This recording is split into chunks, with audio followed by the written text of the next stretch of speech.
Hello everyone, today we're going to take a look at how Manchester United could line up next season. So if you are new to the channel, share to a friend, get your opinion in the comments section, and if you want to be extra nice, hit that subscribe button. Anyway, let's dive into this fascinating video.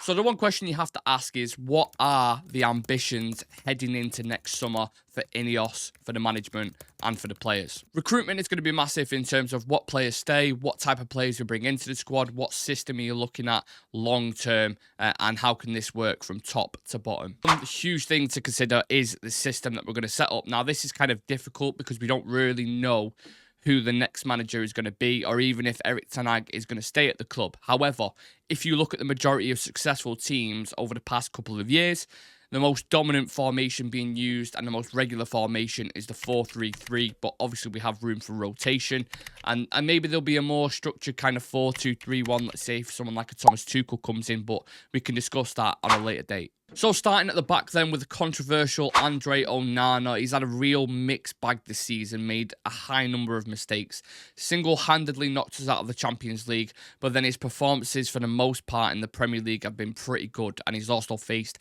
a ridiculous amount of shots. But with us only buying in this season, I still think United and co are willing to be patient with him.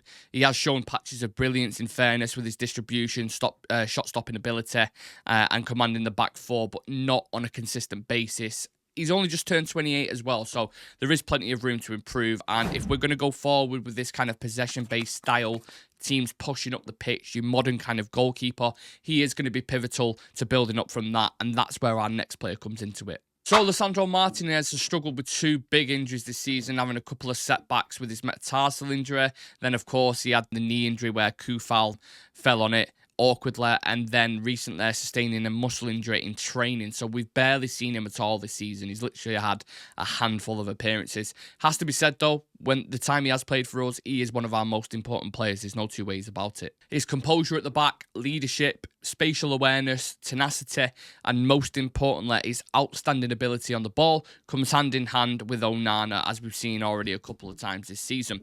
The way he takes the ball under pressure in areas, drives into midfield, organises the back line. And again, his age profile is 26, so we've not really seen the peak of this guy's mountain and how good he can really get given consistent time in the Premier League. So regardless if Erik stays or goes, he's a player you would 100% want in that dressing room. I just hope he can stay fit because he's struggled with injuries a lot, as I've already referenced. But you look at his time at Ajax, he barely had any at all. He missed like 9 days. But he would be my starting centre-back for the next couple of years, no doubt, and maybe a future captain. So the right centre-back one then is an interesting situation, isn't it? Because we have Rafael Varane, who's going to leave on a free in the summer. Harry Maguire's future still up for debate. He's hitting 30, 31 mark now. You would argue that he's probably the most sellable at the minute given his form this season. So maybe that United will look to move him on and recapture that £80 million that they've spent. And then there's questions around other centre-backs. So we definitely need one for the next 4 to 5 years. Someone who's young, talented, relatively quick, a physical presence in the heart of that defence who can have for the next 4 to 5 years. Someone who's good in 1v1 duels and someone who we can grow with. So the question is, who is that centre-back? Look no further than Jean-Claire Todibo, a centre-back known for his physicality and composure on the ball, possesses impressive defensive skills coupled with good passing ability. He's adept at intercepting passes, making crucial tackles and initiating attacks from the back for Nice. His potential is widely recognised, but consistency and experience are areas for development given his age and relatively limited top-level experience. I think also as well, if you look at the link with Nice, with Ratcliffe obviously owning there, the price tag is good. He needs to take that next step in his career, and I think he would be a great replacement for Rafael Varane and complement Lisandro Martinez. But it doesn't guarantee that he's going to be one of the best centre-backs in the league. I just think if you look at the Premier League and look at the defenders that are currently flourishing at the minute, good on the ball, strong, tall, good 1v1, very quick. Your Canates, Van Dijks, Gavardio, Saliba, Van de Ven, whichever way you want to look at it, that is kind of the mould of centre-backs that are succeeding. Todibo can also play multiple positions as well. He's comfortable in the right-back area. Sometimes he can step into midfield. is going to be comfortable if you're playing that higher line because he's quick enough to get back. But I would like to know what centre-back pairing you guys would go for. I'm interested to hear that, so do get it in the comments section and let me know. Diego Dalot. Look, a player who's consistently improved season upon season. I think he'll be our right back. If you think about the first 10, 15 games under Rangnick, this season with Ten Hag, he keeps getting better and better and better. He's got great work ethic. He's good going forward. He's starting to get better defensively. He was poor at 1v1 defending, especially when he first came to United. It needed a lot of work. And you can go back as recent as, let's say, the Carabao Cup final, for example, where St. Maximin was rinsing him. But I think for the majority of this season, from what I can remember, he's putting good performances. I think about the one against Saka, out of position, Luis Diaz, Zaha. You know, this is a guy who has the ability to drop into midfield as well, like a modern right back, or offer an overlapping option for the right winger, which all modern fullbacks should have. So I think he is another one who you can work with. And if he continues to grow, he's going to be a top right back. There's no two ways about it. So it looks like the right back spot may just stay with him. At left back, Gutierrez is someone who I've watched for the majority of the season at Girona, and he's another one who gets better and better. Known for his energetic playing style, often pushing forward to support attackers whilst also maintaining defensive solidity. Possesses good pace, solid tackling ability, decent crossing skills. His positional awareness allows him to contribute effectively, both defensively and offensively. And much like any players, you know, there's going to be room for improvement, especially when you're at the age he's at, similar to Diego Dalot. However, I would put it out there, I would not mind promoting from the academy. We don't have to always go out and buy players and spend 50, 60 million quid on them because they've got a decent reputation in Europe. Look from within. I think someone like Harry Amas looks very interesting. Great close control, first touch and awareness. It plays, you know, real good intensity and looks promising for the future. So you don't, like I said, you don't have to go into the market, promote from within, have trust in these players and see if they can flourish. The midfield. Now, looking at the decline of Casemiro highlights the areas of weakness we currently have in there. We need a blend of someone who's strong, a big physical presence, combative, but also really composed on the ball, can pick a pass, can conduct a game, a general and a leader. Not too much to ask for, right? I also think this will be the toughest buy out of the lot of them, with a few really obvious ones, but more risk-taking ones in my opinion. For example, I've always liked someone like Amadou Onana. I think he ticks the majority of qualities on that list I've just mentioned, but it has to be said he's raw. He's someone who would require a bit of patience, but coached in the right way, can become a massive problem for teams, you know, offensively in the box or defensively. He's a massive aerial threat. And we always talk about partnerships, right? You talk about Sandro Todibo, we've already mentioned. Mainu and Onana would really complement each other, and you would be able to rotate frequently, both get bombing forward, sitting back. I think you could see, you know, a harmony between those two really developing and blossoming into a good midfield partnership. So Mainu stays as our 8, who we can build, you know, a generational talent.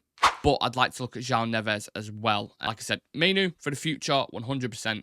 Having said that, he can't play every single game. And with the injuries you've seen this season, I don't want Mccabe to go down the path where he starts picking up these regular ones because he's been run into the ground. So I would like more depth both in the 6 and the 8. And if you look at João Neves, he's won more duels in Europe than any other player under 23.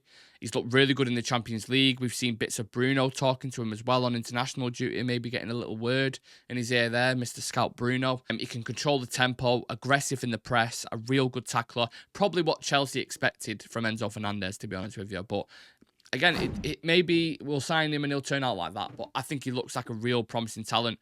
Going to be a little bit pricey, but worth it for the player that you're going to get, no doubt. So, who do we have as your advanced 8 or 10? I think Bruno Fernandes will stay at the club, and I think he'll flourish in a proper system where we're consistently winning games. He's shown enough for me that he can do it, given the right tools, and there's no question his commitment, his ability as well. It just needs fine-tuning for me personally, and he's getting to that stage in his career now, 30, 31 again. He's still got a good few years in the tank, but you have to question as well how much game time he's had. You know, he's barely had any injuries. Will that catch up with him at some point? I don't know. But for now, stick with Bruno. Likewise, I'm a big fan of Mason Mount. I don't think he's had a real opportunity yet to get consistent game time under his belt and show us what he's about. There's no doubt when he's fit and available, he's a treat for any manager. Works extremely hard. He's a great thinker on the pitch. Likes combining with players, can take set pieces. And he's an important cog. He's proven that for England. He's proven that for Chelsea. I just hope the injuries stop. And I think that spot, the advanced 8 or 10 will be absolutely fine. Moving into attack on the right-hand side, this is going to come as no surprise to anyone who watches this channel, but I think we should promote Amad Diallo to a regular right winger and put faith in him. If we start to move into this possession-style game, I think he's perfect at retaining the ball, great combinations, great close dribbler. He's got a really good shot on him as well, which he's not been able to show yet at United. He's shown it at Sunderland. And at Sunderland as well, that's been a real showcase of what he can do. I think given another one who, given the chance and the opportunity with a number of games, he can be a starter, and I believe in him. Garnacho at left wing, obviously, of course. We've had a large sample of him this season, playing consistently, rarely injured, puts in the work every single game.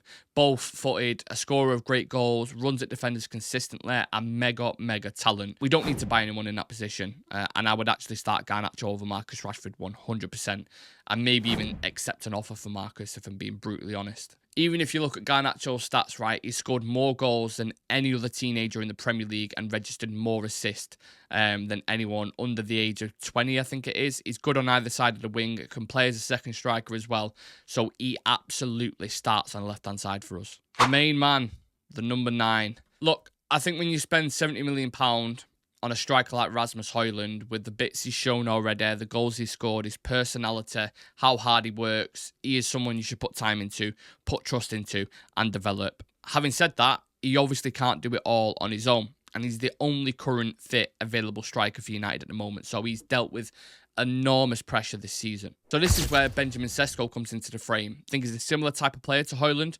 Maybe people would argue that we need something different, and I'm certainly open to exploring that. In terms of style, they are similar. I completely get that. I'm also thinking, though, from a business sense, it's another young talent who you can develop, sell for a higher price. He's got a release clause of 45 million quid, 10 goals and 2 assists this season. United should be looking at him, definitely. Have them both fighting for the number 9 shirt, get the absolute best out of both of them, and let's see who can kind of solidify that spot. You know, they're going to push each other. That's what you want. Competition breeds success. United know that very well. You look at the most successful teams we've had. You know, we had Berbatov, Ronaldo, Tevez, Rooney, all these guys competing. Likewise in the 90s with Sheringham, Solskjaer, Cole, Dwight York. You know, like I said, competition breeds success. So the conclusion of the team for next season, then, what do we think about that squad I've just mentioned? I will admit, it's a very young squad. We still have players like Onana, Lissandro, Bruno, Mount, who have good European experience and can guide these players. I also think another team that's worth mentioning is Arsenal. Look how young their squad is. Look how much trust they've put in the players. And now they're starting to show it back, even though they may bottle the league. At the same time, I also think you could bring in some experienced players as a bit of a wild card.